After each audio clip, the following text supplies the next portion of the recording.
Hi everyone, आज के इस लेक्चर में अपन बात करने वाले हैं breathing and exchange of gases chapter के बारे में। आज इस चैप्टर का ये पहला लेक्चर होने वाला है जिसमें अपन बात करेंगे इंट्रोडक्शन के एंड रेस्पिरेटरी ऑर्गन्स के बारे में। यदि आपको इस लेक्चर की पीडीएफ चाहिए तो डिस्क्रिप्शन में टेलीग्राम ग्रुप की लिंक दी गई है, आप वहां से टेलीग्राम ग्रुप को ज्वाइन कर सकते हो और इस लेक्चर की पीडीएफ आप वहां से डाउनलोड कर सकते हो। आज के इस लेक्चर में अपन बात करेंगे कि कौन कौन से टॉपिक के बारे में, वो अपन सबसे पहले देख लेते हैं। आज का जो सबसे पहले टारगेट होने वाला है उसके बारे में अपन बात करेंगे कि आज के टारगेट में अपन क्या कंप्लीट करेंगे। तो आज के टारगेट में सबसे पहले अपन बात करेंगे इंट्रोडक्शन की, कि इस चैप्टर का क्या इंट्रोडक्शन है, कि अपन इस चैप्टर में ओवरव्यू देखेंगे कि इसमें अपन क्या पढ़ने वाले हैं। इंट्रोडक्शन में हमेशा यही चीज दी गई होती है कि जैसे चैप्टर का नाम है breathing and exchange of gases, जैसे ब्रीथिंग का मतलब क्या हुआ इसके बारे में भी इसके इंट्रोडक्शन में जानेंगे, और एक्सचेंज ऑफ गैसेस का मतलब क्या हुआ कि कहाँ कहाँ पे एक्सचेंज हो रहा है गैसेस का, उसके बारे में अपन भी जानेंगे। उसके बाद अपन बात करेंगे रेस्पिरेटरी ऑर्गन्स के बारे में। अब यहाँ पे रेस्पिरेटरी ऑर्गन्स का मतलब क्या हुआ कि रेस्पिरेटरी ऑर्गन्स किस किस ऑर्गेनिज्म में अलग अलग तरीके के होते हैं, उसके बारे में भी आज के इस लेक्चर में अपन बात करेंगे कि कौन कौन से ऑर्गेनिज्म में किस तरीके के रेस्पिरेटरी ऑर्गन्स पाए जाते हैं, उसके बारे में अपन इस लेक्चर में बात करेंगे। तो सबसे पहले अपन बात करेंगे इंट्रोडक्शन की, कि इंट्रोडक्शन में क्या क्या दिया गया है। जो एनसीईआरटी का पहला पैराग्राफ है उसके अंदर इस चैप्टर के इंट्रोडक्शन के बारे में क्या दिया गया है, जिसके बारे में अपन आज इस पूरे लेक्चर में बात करेंगे। तो ये मैं डायरेक्ट एनसीईआरटी की लाइन उठा के लाया हूँ जो आपको याद करनी है, डायरेक्ट आपको याद होनी चाहिए। जो भी एनसीईआरटी के पहले पैराग्राफ में दी गई है ये आपको समझ आनी चाहिए कि एनसीईआरटी ने क्या लिखा है उसके इंट्रोडक्शन ही पार्ट में। तो आप इसको स्किप नहीं करना है। कभी भी कोई भी चैप्टर आप स्टार्ट कर रहे हो तो उसका इंट्रोडक्शन पार्ट स्किप नहीं होना चाहिए, क्योंकि वहां से भी कभी कभी क्वेश्चन बन जाते हैं। नीट के अंदर तो बनते ही बनते हैं भाई। तो सबसे पहली लाइन अपन बात करने वाले हैं कि एनसीईआरटी ने क्या लिखी गई है। तो सबसे पहले रीड करेंगे अपन कि ऑक्सीजन का यूटिलाइज होता है ऑर्गेनिज्म के द्वारा। ऑक्सीजन का क्या होता है, यूटिलाइज होता है by organism to indirectly breakdown of simple molecules. किसका? सिंपल मॉलिक्यूल का इनडायरेक्टली ब्रेकडाउन के लिए।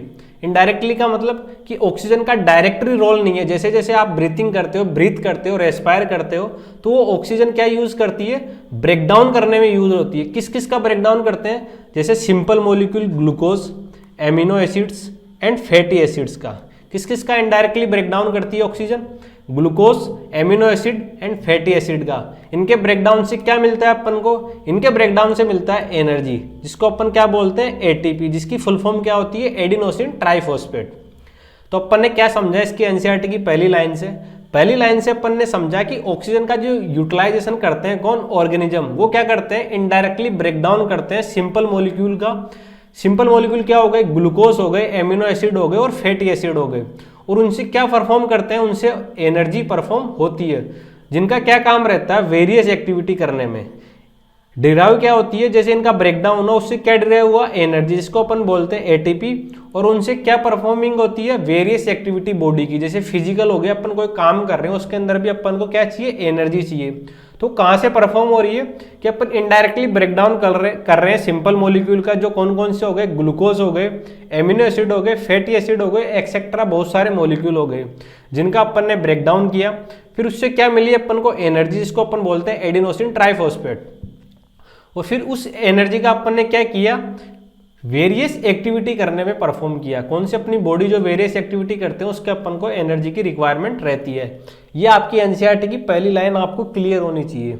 उसके बाद अपन बात करेंगे कि carbon dioxide CO2 which is harmful. ये क्या होती है, हार्मफुल होती है। आल्सो रिलीज होती है ड्यूरिंग एबोव कैटाबोलिक रिएक्शन। अब कैटाबोलिक रिएक्शन कौन सी, एबोव जो अपन ने पढ़ी थी कि इनडायरेक्टली ब्रेकडाउन हुआ किसका, सिंपल मॉलिक्यूल का, एमिनो एसिड का, जिनसे क्या हुई, एनर्जी परफॉर्म हुई। तो ये क्या हुआ, ब्रेकडाउन होने का मतलब क्या हुआ, कैटाबोलिज्म। कोई चीज टूट रही है तो अपन क्या बोलेंगे, कैटाबोलिज्म, उसका ब्रेकडाउन हो रहा है। और एनाबोलिज्म का मतलब यह है कि कोई चीज ऐड हो रही है, तो उसका मतलब क्या हुआ, एनाबोलिज्म।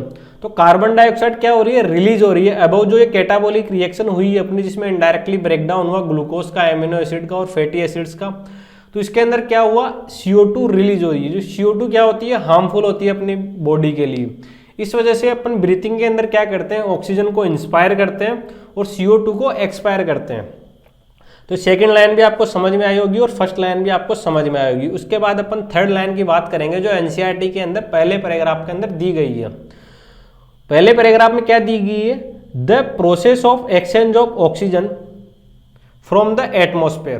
कहाँ से, एक्सचेंज हो रहा है ऑक्सीजन का कहाँ से, एटमॉस्फेयर से, with CO2 produce by cell. मतलब क्या हुआ, ऑक्सीजन तो अपन इनहेल कर रहे हैं, कहाँ से कर रहे हैं, एटमॉस्फेयर से, एंड CO2 अपन प्रोड्यूस कर रहे हैं, कहाँ से कर रहे हैं, सेल से। ये कहाँ से प्रोड्यूस होगी, जैसे ही अपनी एबो कैटाबोलिक रिएक्शन हुई, ग्लूकोज का और एमिनो एसिड का ब्रेकडाउन हुआ, अपन ने एटमॉस्फेयर से ऑक्सीजन ली, ग्लूकोज का, एमिनो एसिड और फैटी एसिड का ब्रेकडाउन किया, उसके बाद वहां से अपन को क्या प्रोड्यूस हुई, बाई प्रोडक्ट के रूप में CO2 अपन को मिली एनर्जी के साथ। तो ब्रीथिंग के अंदर क्या हो रहा है, ऑक्सीजन को अपन एटमॉस्फेयर से ले रहे हैं और CO2 को अपन सेल के द्वारा बाहर रिलीज कर रहे हैं। तो इस प्रोसेस को अपन क्या बोलेंगे, ब्रीथिंग।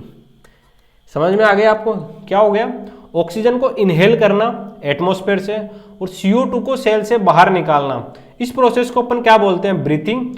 और इसी कॉमनली प्रोसेस को अपन रेस्पायरेशन भी बोलते हैं। रेस्पायरेशन इस वजह से भी बोलते हैं इसको, क्योंकि जो CO2 रिलीज हो रही है और ऑक्सीजन इनहेल हो रही है, ये दोनों प्रोसेस सेल के अंदर भी होते हैं। ये तो अपन ने पढ़ा एटमॉस्फेयर से माउथ के बीच का, लेकिन CO2 सेल से होके भी आ रही है, तो इसको अपन क्या बोलते हैं, रेस्पायरेशन भी बोलते हैं कॉमनली। तो ब्रीथिंग क्या होगी, ब्रीथिंग एटमॉस्फेयर से ऑक्सीजन को इनहेल करना और CO2 को एक्सहेल करना, इसी प्रोसेस को बोलते हैं अपन ब्रीथिंग। ये तीनों लाइन NCERT में दी गई है, इस वजह से आपको ये याद होनी चाहिए। उसके बाद अपना नेक्स्ट टॉपिक बात करेंगे रेस्पायरेशन के बारे में, जो इसी के इंट्रोडक्शनी पार्ट में बेसिक सा दिया गया है, लेकिन अपन इसको पढ़ेंगे यहाँ पे। तो रेस्पायरेशन की सबसे पहले अपन डेफिनेशन जान लेते हैं कि रेस्पायरेशन क्या होता है। तो सबसे पहले बात करेंगे, respiration is the biochemical oxidation of organic substance. इसमें भी क्या हो रहा है, ऑक्सीडेशन हो रहा है किसका, ऑर्गेनिक सब्सटेंस का, और रिलीज हो रही है energy in the form of ATP। Energy आपको हमेशा रिलीज होगी, वो किसके रूप में होगी, ATP के रूप में, जिसको आपकी फुल फॉर्म आपको याद होनी चाहिए, एडिनोसिन ट्राइफॉस्फेट। क्या याद होनी चाहिए, एडिनोसिन ट्राइफॉस्फेट, किसकी, ATP की। तो रेस्पायरेशन क्या हो गया, रेस्पायरेशन हुआ biochemical oxidation of organic substance और रिलीज हो रही है एनर्जी। ये क्या होगी, परिभाषा हो गई, डेफिनेशन हो गई किसकी, रेस्पायरेशन की। अब जैसे अपन बात करेंगे कि कौन कौन से बायोकेमिकल ऑक्सीडेशन होगा, कौन कौन से ऑर्गेनिक सब्सटेंस का ऑक्सीडेशन होगा जिससे अपन को एनर्जी मिलेगी, इसके अपन बात करेंगे। तो यह डेफिनेशन आपको याद होनी चाहिए कि रेस्पायरेशन क्या होता है। उसके बाद अपन बात करेंगे रॉ मटेरियल, जैसे फूड हो गया, ये क्या होते हैं, सिंपल मॉलिक्यूल होते हैं। ये क्या होते हैं, सिंपल मॉलिक्यूल। सिंपल मॉलिक्यूल कौन कौन से हो गए, एमिनो एसिड हो गए, ग्लूकोज हो गए, फैट हो गए। इन्हें क्या हो गया, जैसे ग्लूकोज का ऑक्सीजन के साथ, ग्लूकोज का ऑक्सीजन के साथ क्या हुआ, इनडायरेक्टली ब्रेकडाउन हुआ। ये क्या हो गया, अपन रेस्पायरेशन की वो लिख रहे हैं, क्या रिएक्शन लिख रहे हैं कि कैसे कैसे रेस्पायरेशन होता है और उसमें एनर्जी प्रोड्यूस हो रही है। अब जैसे जैसे ग्लूकोज हुआ, अपन ने खाना खाया, इसको अपन बोलते हैं फूड। फूड से अपन को ग्लूकोज ही मिलता है। तो एक खाना खाया जिसका इनडायरेक्टली रोल रहा है किसका, ऑक्सीजन का ब्रेकडाउन करने में। उसके बाद अपन को क्या मिली, CO2 मिला और H2O मिला। इनडायरेक्टली ब्रेकडाउन करने पे अपन क्या मिला, CO2 plus H2O plus ATP। ये तो अपना बाहर निकल जाएगा बॉडी से, क्योंकि ये हार्मफुल होता है। ब्रीथिंग की अपन ने क्या डेफिनेशन पढ़ी थी कि ऑक्सीजन को इनहेल करना और CO2 को बाहर निकालना को अपन प्रोसेस को अपन क्या बोलते हैं, ब्रीथिंग। और उसमें CO2 प्लस ATP अपने क्या निकल रहे हैं, बाई प्रोडक्ट के रूप में निकल रहे हैं। ATP एक एनर्जी करेंसी है जो अपन को खाना खाने के बाद ऑक्सीजन के इनडायरेक्टली ब्रेकडाउन से अपन को क्या मिलती है, ATP मिलती है।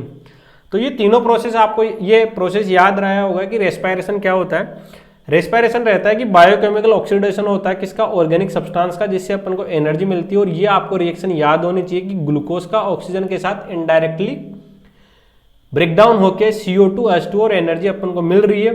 इसमें कौन कौन से रॉ मटेरियल यूज होते हैं, जो अपने सिंपल मॉलिक्यूल होते हैं, जो अपन खाना खाते हैं उससे अपन को क्या मिलती है, एमिनो एसिड, ग्लूकोज और फैट वगैरह मिलते हैं, और इसमें एनर्जी रिलीज होती है। ये अपन को समझ में आ गया कि रेस्पायरेशन में क्या होता है। ये अपनी बॉडी के अंदर, सेल के अंदर ये प्रोसेस चल रहे होते हैं, जिसके अंदर ऑक्सीजन अपन बाहर से लेते हैं और फूड अपन खाते हैं, उसका इनडायरेक्टली ब्रेकडाउन होता है जिससे अपन को एनर्जी मिलती है, और CO2 हार्मफुल होती है जो अपनी बॉडी से बाहर निकाल दी जाती है। उसके बाद अपन इंपॉर्टेंसी पढ़ेंगे किसकी, रेस्पायरेशन की। अपनी लाइफ में रेस्पायरेशन क्यों इंपॉर्टेंट है इतना। तो सबसे पहली जो लाइन लिखी हुई है ये है कि every organism need energy to ensure its survival. हर एक इंसान को एनर्जी की रिक्वायरमेंट रहती है उसके सर्वाइवल के लिए। इस वजह से अपन को खाने की जरूरत रहती है, जो ऑक्सीजन का रोल रहता है, उसके बाद अपन को एनर्जी मिलती है। एनर्जी अपन को कहाँ मिलती है, ड्राइव फ्रॉम रेस्पायरेशन। रेस्पायरेशन से अपन को एनर्जी मिलती है। जब अपन खाना खाएंगे तो ऑक्सीजन के इनडायरेक्टली ब्रेकडाउन से एनर्जी मिलेगी। तो एनर्जी अपन को कहाँ से मिलती है, रेस्पायरेशन से। इस वजह से रेस्पायरेशन इंपॉर्टेंट रहता है। उसके बाद अपन बात करेंगे टाइप्स ऑफ रेस्पिरेशन की, कि रेस्पिरेशन कितने प्रकार के होते हैं, अपन उनके टाइप की बात करेंगे। ये चीज़ आपको पता होगी, रेस्पिरेशन मेनली 2 टाइप के होते हैं। फर्स्ट होते हैं एरोबिक रेस्पिरेशन और सेकंड होते हैं एनएरोबिक रेस्पिरेशन। तो सबसे पहले एरोबिक रेस्पिरेशन की बात करेंगे। तो एरोबिक रेस्पिरेशन क्या होता है कि जहां पर भी ऑक्सीजन का डायरेक्टली रोल रहता है फूड के अंदर, जहां पे ऑक्सीजन यूज हो रही है वहां पे क्या हो गया एरोबिक रेस्पिरेशन, और जहां पे ऑक्सीजन का यूज नहीं हो रहा वहां पे क्या हो गया एनएरोबिक रेस्पिरेशन। तो सबसे पहले अपन बात करेंगे एरोबिक रेस्पिरेशन के बारे में। जब फूड के साथ ऑक्सीजन का रोल रहता है तो CO2, H2O और ATP प्रोड्यूस होती है, जिसको अपन क्या मिलती है एनर्जी मिलती है। तो ये क्या हो गया एरोबिक रेस्पिरेशन। जो अपन ने ऊपर बात की थी वो एरोबिक रेस्पिरेशन की बात की थी, क्योंकि वहां पे ऑक्सीजन का रोल था डायरेक्टली। तो सबसे पहले रेस्पिरेशन क्या हो गया एरोबिक रेस्पिरेशन, जिसके अंदर है फूड के अंदर ऑक्सीजन का डायरेक्टली रोल है और CO2, H2O और एनर्जी प्रोड्यूस हो रही है। एरोबिक रेस्पिरेशन क्या होता है produce high amount of ATP।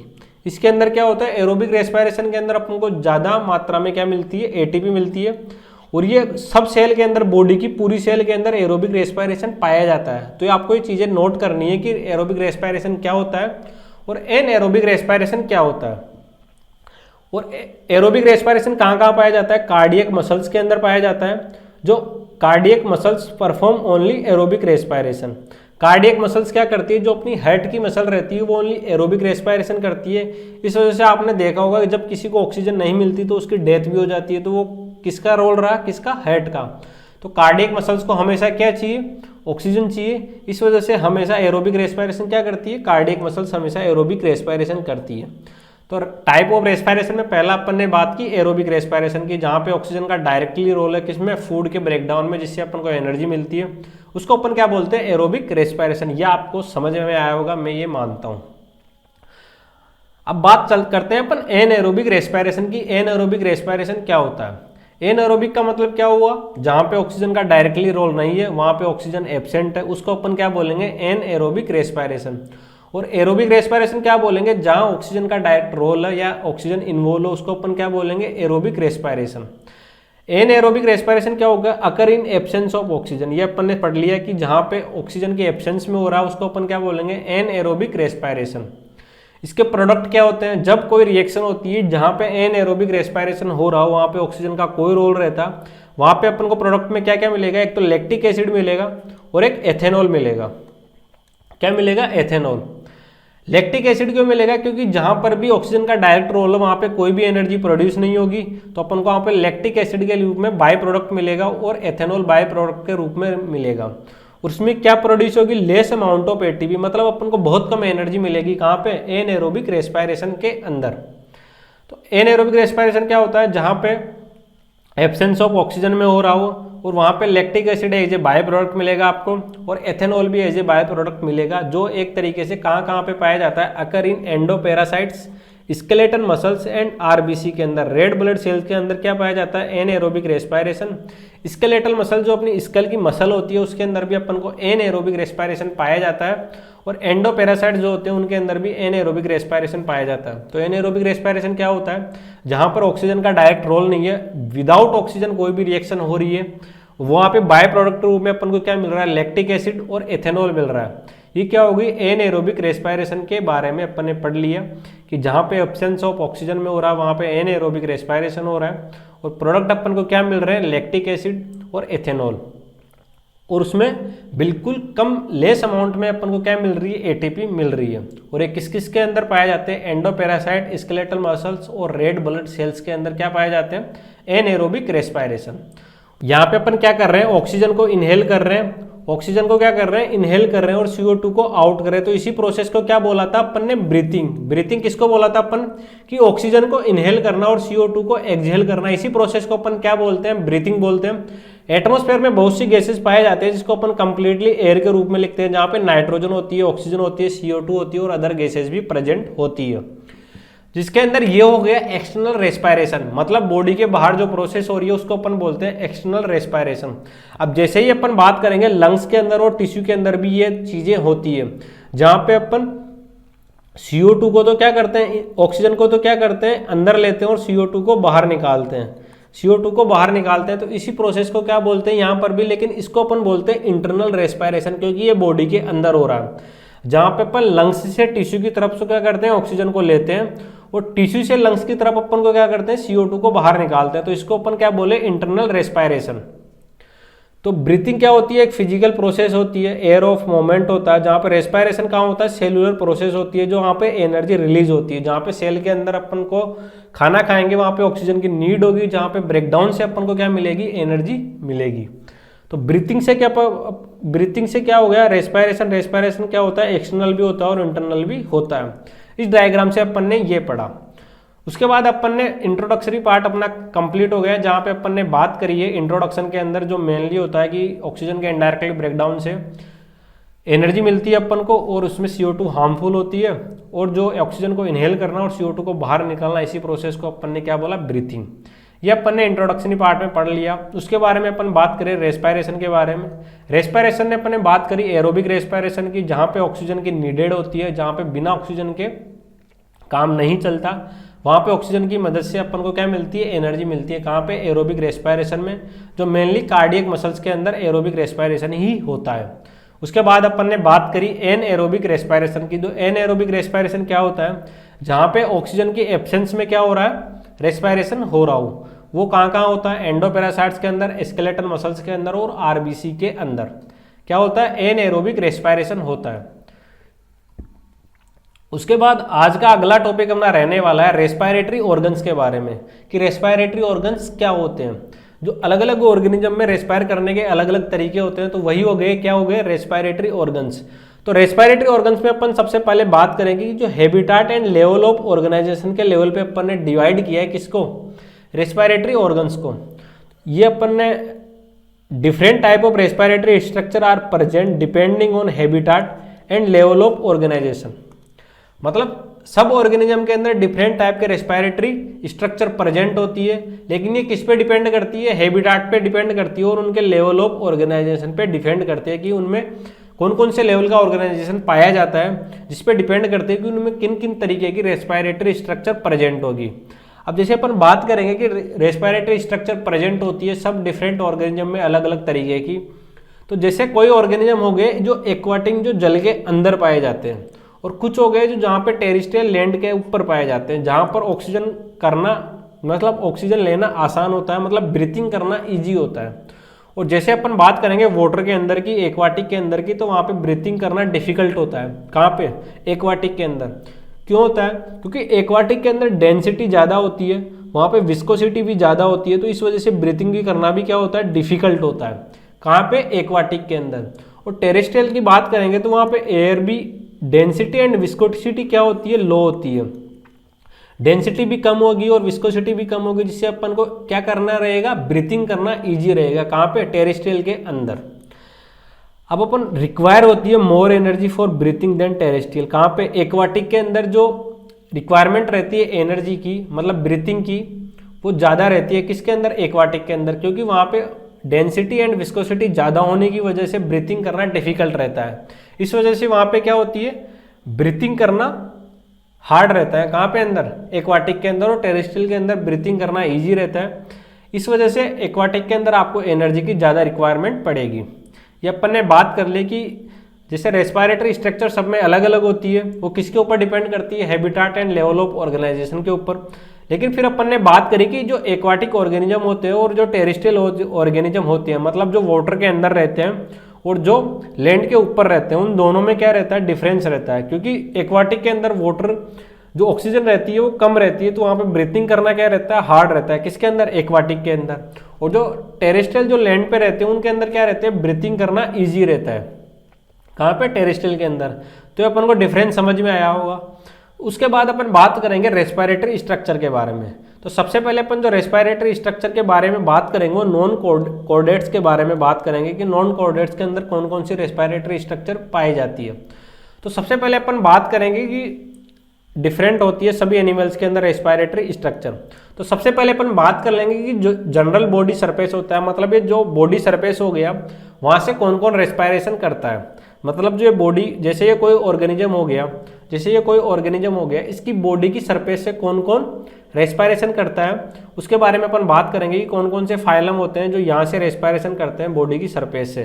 तो सबसे पहले हो गया कि जनरल बॉडी सरफेस से कौन कौन रेस्पायरेशन कर रहा है। इसमें सबसे पहले अपन बात करेंगे स्पॉन्जिस की, सिलेंट्रेट्स की जिसे नाइडेरियंस भी बोलते हैं, और प्लेटीहेलमिन्थेस और एस्केहेलमिन्थेस जो क्या करते हैं, जनरल बॉडी सरफेस से क्या करते हैं, रेस्पायरेशन करते हैं। तो जनरल बॉडी सरफेस से कौन कौन रेस्पायरेशन करता है, स्पॉन्जिस, सिलेंट्रेट्स, प्लेटीहेलमिन्थेस और एस्केहेलमिन्थेस। इनमें रेस्पायरेशन क्या होता है, जनरल बॉडी सरफेस से क्या होता है, रेस्पायरेशन होता है। उसके बाद अपन बात करेंगे एनेलिड्स के बारे में कि एनेलिडा कहाँ से रेस्पायरेशन करते हैं। इनमें क्या होता है, रेस्पायरेशन मोस्ट क्यूटिकल से होता है। मतलब जो ये अपनी स्किन की बाहर की लेयर आ गई क्यूटिकल, यहाँ से किसके अंदर रेस्पायरेशन होता है, एनेलिडा के अंदर, जो क्या होती है, हाईली वेस्कुलराइज होती है। वेस्कुलराइज का मतलब क्या हो गया, जहाँ पे ब्लड का फ्लो हो रहा है उसको अपन क्या बोलते हैं, वेस्कुलराइज। और इनमें क्या रहता है, एक्सोस्केलेटन सिस्टम एब्सेंट रहता है, लेक ऑफ एक्सोस्केलेटन सिस्टम। जैसे स्केलेटन सिस्टम अंदर होता है वैसे बाहर भी होता है, लेकिन जो एनेलिडा रहते हैं उनके अंदर स्केलेटन क्या होता है, एक्सल स्केलेटन एब्सेंट रहता है, लेक रहता है, मतलब उनके अंदर नहीं पाया जाता। तो एनेलिडा किससे करते हैं, मोस्ट क्यूटिकल से, जो हाईली वेस्कुलराइज होती है और इनमें lake of exoskeleton system present होता है। तो रेस्पायरेशन की बात करेंगे एनेलिडा के अंदर, तो वहाँ पे कौन सा रेस्पायरेशन पाया जाता है, क्यूटेनियस रेस्पायरेशन पाया जाता है, जो किसके थ्रू होता है, स्किन के थ्रू होता है। तो सबसे पहले अपन ने बात करें कि जो जनरल बॉडी सरफेस से रेस्पायरेशन होता है वो किसके अंदर होता है, वो होता है स्पॉन्जिस के अंदर, नाइडेरियंस के अंदर जिसको अपन सिलेंट्रेट्स भी बोलते हैं, प्लेटीहेलमिन्थेस के अंदर और एस्केहेलमिन्थेस के अंदर किसके द्वारा होता है, जनरल बॉडी सरफेस से होता है। मतलब बॉडी की जो एक्सटर्नल सरफेस होती है वहां से रेस्पायरेशन होता है, किसके अंदर, स्पॉन्जिस, सिलेंट्रेट्स, प्लेटीहेलमिन्थेस और एस्केहेलमिन्थेस के अंदर। उसके बाद बात करी अपन ने एनेलिडा की।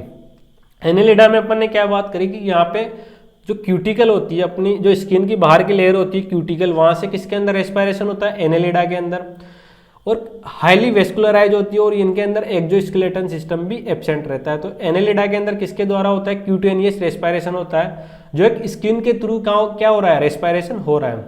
उसके बाद अपन बात करेंगे आर्थ्रोपोडा की कि आर्थ्रोपोडा में किस तरीके से रेस्पायरेशन होता है। यहाँ पे क्या होती है, क्रस्टेशियंस एक्वाटिक होती है जिसके अंदर गिल्स के थ्रू होता है, क्रस्टेशियंस के अंदर किसके द्वारा होता है, गिल्स के द्वारा होता है, और इंसेक्ट के अंदर किसके द्वारा होता है, ट्रेकिया के द्वारा होता है। मतलब आर्थ्रोपोडा के अंदर डिफरेंट पार्ट हो गए जिनमें सब में अलग अलग तरीके से रेस्पायरेशन होता है। तो क्रस्टेशियंस जो एक्वाटिक होती है उसके अंदर गिल्स के द्वारा होता है क्रस्टेशियन के अंदर, और इंसेक्ट के अंदर किसके द्वारा होता है, ट्रेकिया के द्वारा होता है। और अरेक्निड्स के अंदर जो इसको अपन स्पाइडर्स भी बोलते हैं उसके अंदर बुक लंग्स के द्वारा क्या होता है, रेस्पायरेशन होता है। और ल्यूमुलस के अंदर जिसको अपन किंग क्रेब बोलते हैं वहां पे बुक गिल्स के द्वारा क्या होता है, रेस्पायरेशन होता है। तो आर्थ्रोपोडा को अपन ने 4 भाग में डिवाइड किया। फर्स्ट क्रस्टेशियंस जहाँ पे एक्वाटिक में होते हैं, जहाँ पे गिल्स के द्वारा क्या होता है, रेस्पायरेशन होता है। उसके बाद अपन ने बात की इंसेक्ट के अंदर जहाँ पे ट्रेकिया के द्वारा क्या होता है, रेस्पायरेशन होता है। उसके बाद अपन ने बात की अरेक्निड्स के द्वारा, जो स्पाइडर होते हैं उनके अंदर बुक लंग्स के द्वारा क्या होता है, रेस्पायरेशन होता है। उसके बाद अपन ने बात की ल्यूमुलस, जो जिसको अपन किंग क्रेब भी बोलते हैं, जहाँ पे बुक गिल्स के द्वारा क्या होता है, रेस्पायरेशन होता है। तो आर्थ्रोपोडा को अपन ने 4 भाग में डिवाइड किया, मतलब वो 4 पार्ट में डिवाइड होते हैं जहाँ पे सबके अंदर डिफरेंट टाइप के रेस्पायरेटरी ऑर्गन्स प्रेजेंट होते हैं। इसमें अपन ने सबसे पहले बात की क्रस्टेशियन के अंदर जो एक्वाटिक होते हैं जहाँ गिल्स के द्वारा रेस्पायरेशन होता है, और इंसेक्ट के अंदर ट्रेकिया के द्वारा रेस्पायरेशन होता है। अरेक्निड्स स्पाइडर जिसको अरेक्निड्स होते हैं, जिसको अपन स्पाइडर्स भी बोलते हैं, वहाँ पे बुक लंग्स के द्वारा रेस्पायरेशन होता है। ल्यूमुलस जिसको अपन किंग क्रेब बोलते हैं, वहाँ बुक गिल्स के द्वारा रेस्पायरेशन होता है। तो अपन ने 3 पढ़ लिए। क्या क्या पढ़ा, सबसे पहले जनरल बॉडी सरफेस से किसके अंदर होता है, स्पॉन्जिस, सिलेंट्रेट्स जिसको नाइडेरियंस बोलते हैं, प्लेटीहेलमिन्थेस और एस्केहेलमिन्थेस जिसके अंदर क्या होता है, जनरल बॉडी सरफेस से रेस्पायरेशन होता है। उसके बाद बात करिए अपन ने एनेलिडा की, जहाँ मोइस्ट क्यूटिकल होती है, जो हाईली वेस्कुलराइज होती है, जहाँ पे lake of exoskeleton system absent होता है। एनेलिडा के अंदर किस से होता है, जहाँ पे होता है क्यूटेनियस रेस्पायरेशन जो स्किन के थ्रू होता है। उसके बाद अपन ने बात करी आर्थ्रोपोडा की। आर्थ्रोपोडा को भी अपन ने 4 पार्ट में डिवाइड होते हैं आर्थ्रोपोडा, जिसमें सब में अलग अलग तरीके से होता है। जैसे क्रस्टेशियन के अंदर एक्वाटिक होते हैं जहाँ गिल्स के द्वारा क्या होता है, रेस्पायरेशन होता है। इंसेक्ट के अंदर ट्रेकिया से होता है, और अरेक्निड जिसको स्पाइडर बोलते हैं वहाँ बुक लंग्स के द्वारा रेस्पायरेशन होता है। और लिम्युलस जिसको किंग क्रेब बोलते हैं वहाँ बुक गिल्स के द्वारा रेस्पायरेशन होता है। तो आपको ये आर्थ्रोपोडा के चारों ऑर्गेनिज्म के बारे में पता लग गया होगा कि किनमें किन किन तरीके से रेस्पायरेशन होता है। उसके बाद अपन बात करेंगे मोलस्का की कि मोलस्का में किस तरीके से होता है। मोलस्का में रेस्पायरेटरी ऑर्गन्स क्या होते हैं, गिल्स होते हैं जिसको टेनिडिया भी बोलते हैं। और type of respiration branchial respiration होता है, मतलब ब्रांच के थ्रू रेस्पायरेशन भी होता है और किसके द्वारा होता है, गिल्स के द्वारा भी होता है। और फिर अपन बात करेंगे इकाइनोडर्मेटा की जहाँ पे वाटर वेस्कुलर सिस्टम प्रेजेंट होता है और डर्मल ब्रांचिया भी होती हैं जहाँ पे स्किन के द्वारा गिल्स के द्वारा भी रेस्पायरेशन होता है। मोलस्का में अपन ने क्या बात किया कि जहाँ पे रेस्पायरेटरी ऑर्गन क्या होते हैं, गिल्स जिसको टेनिडिया भी बोलते हैं। और टाइप ऑफ रेस्पायरेशन कौन सा होता है, ब्रांचियल रेस्पायरेशन होता है। किसमें, मोलस्का के अंदर।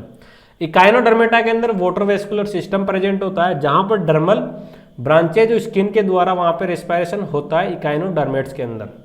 ये अपन ने बात करी थी respiratory organ in non chordates की, जहाँ पे मैं एक चार्ट आपके लिए बना के लाया हूँ जहाँ पे पोरीफेरा जिसको अपन स्पॉन्जिस भी बोलते हैं, जहाँ पे अपन बात की थी पोरीफेरा, जहाँ पे स्पॉन्जिस भी बात करें, जहाँ पोरीफेरा से सिलेंट्रेट्स, प्लेटीहेलमिन्थिस, एस्केहेलमिन्थिस, जहाँ पे इनमें चारों में किससे होता है, जनरल बॉडी सरफेस से होता है।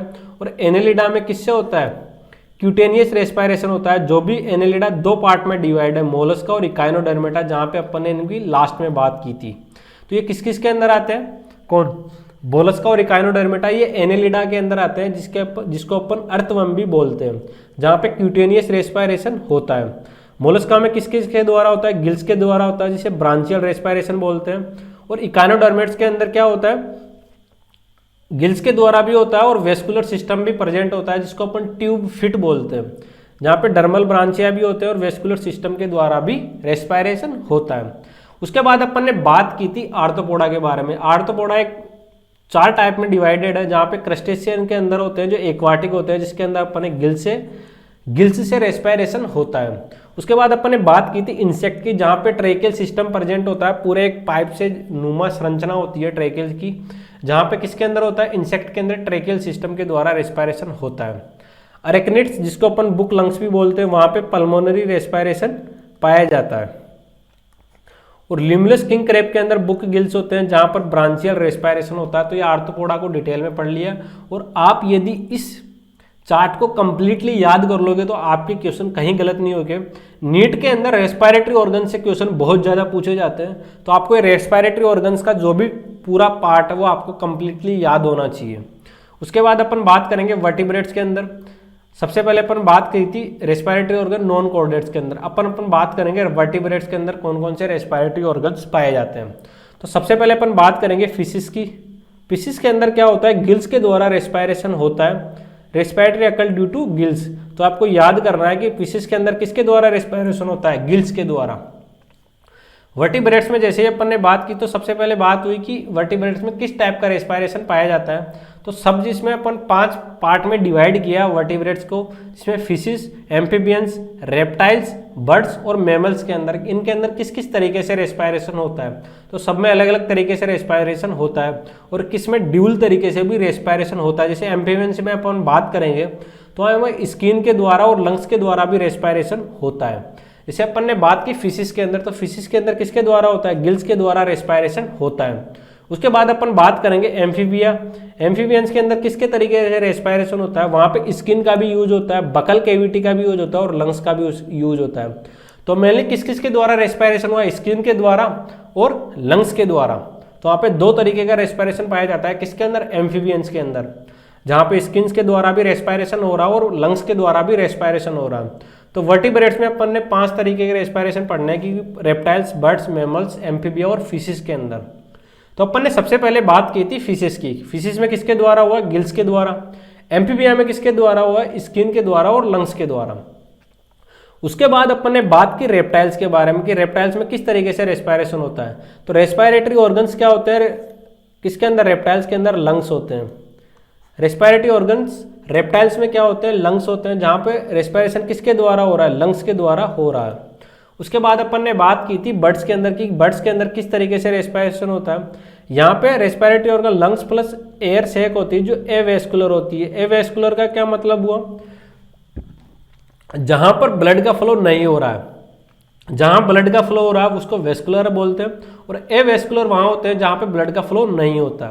तो जो बर्ड्स हो रहे हैं उसके अंदर किस किस तरीके से रेस्पिरेशन हो रहा है, लंग्स के द्वारा हो रहा है और एयर सैक के द्वारा रेस्पिरेशन हो रहा है। लास्ट अपन बात करेंगे मेमल्स के अंदर की मेमल्स में किस तरीके से रेस्पिरेशन हो रहा है।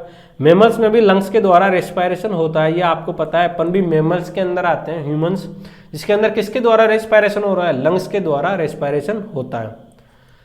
वर्टिब्रेट्स के अंदर अपन ने बात की फिशिस के अंदर जहाँ गिल्स के द्वारा होता है। एम्फीबिया में दो तरीके के रेस्पिरेटरी ऑर्गन्स प्रेजेंट होते हैं, जहाँ पे स्किन के द्वारा और लंग्स के द्वारा रेस्पिरेशन होता है। रेप्टाइल्स के अंदर भी दो तरीके से रेस्पिरेशन होता है, रेप्टाइल्स के अंदर भी लंग्स के द्वारा रेस्पिरेशन होता है, और बर्ड्स के अंदर लंग्स और प्लस एयर सैक के द्वारा रेस्पिरेशन होता है, और मैमल्स के अंदर भी लंग्स के द्वारा रेस्पिरेशन होता है। तो मेनली ड्यूल तरीके से, मतलब दो तरीके से रेस्पिरेशन किसमें होता है, एम्फीबिया के अंदर, जहाँ स्किन और लंग्स के द्वारा रेस्पिरेशन होता है। ये अपन ने कंप्लीट पढ़ लिया किस किस के बारे में, इंट्रोडक्शन पढ़ लिया अपन ने, इंट्रोडक्शन कंप्लीट कर लिया। इंट्रोडक्शन कंप्लीट करने के बाद अपन ने रेस्पिरेशन के बारे में पढ़ा कि रेस्पिरेशन टू टाइप के होते हैं, एरोबिक और एनएरोबिक। रेस्पिरेशन को कंप्लीट करने के बाद अपन ने बात की थी रेस्पिरेटरी ऑर्गन्स के बारे में, उसमें भी अपन ने बात की कि रेस्पिरेटरी ऑर्गन्स को किस किस के टाइप में डिवाइड किया गया है, हैबिटाट और लेवल ऑफ ऑर्गेनिज्म के बेसिस पे रेस्पिरेटरी स्ट्रक्चर को डिपेंड करती है। उसके बाद अपन ने बात की कि जो ब्रीथिंग होती है वो एक्वाटिक के अंदर या टेरेस्ट्रियल के अंदर किसके अंदर डिफिकल्ट होती है, एक्वाटिक के अंदर डिफिकल्ट होती है। उसके बाद अपन ने बात की थी कि नॉन कॉर्डेट्स के अंदर किस किस तरीके से रेस्पिरेशन होता है, उसको अपन ने कंप्लीट किया। उसके बाद अपन ने वर्टिब्रेट्स के अंदर बात की थी कि वर्टिब्रेट्स में किस किस तरीके से रेस्पिरेशन पाया जाता है। तो आज के इस लेक्चर में अपन ने बेसिक सा पढ़ा है, इंट्रोडक्शन के बारे में पढ़ा और रेस्पिरेटरी ऑर्गन्स के बारे में पढ़ा। अब अपन बात करेंगे नेक्स्ट लेक्चर में, जो अगला टॉपिक रहेगा उसके बारे में अपन बात करेंगे नेक्स्ट लेक्चर में, जहां पे अपन इस चैप्टर को नेक्स्ट कंटिन्यू करेंगे। आज के इस लेक्चर को इतने ध्यान से सुनने के लिए आपका बहुत बहुत धन्यवाद।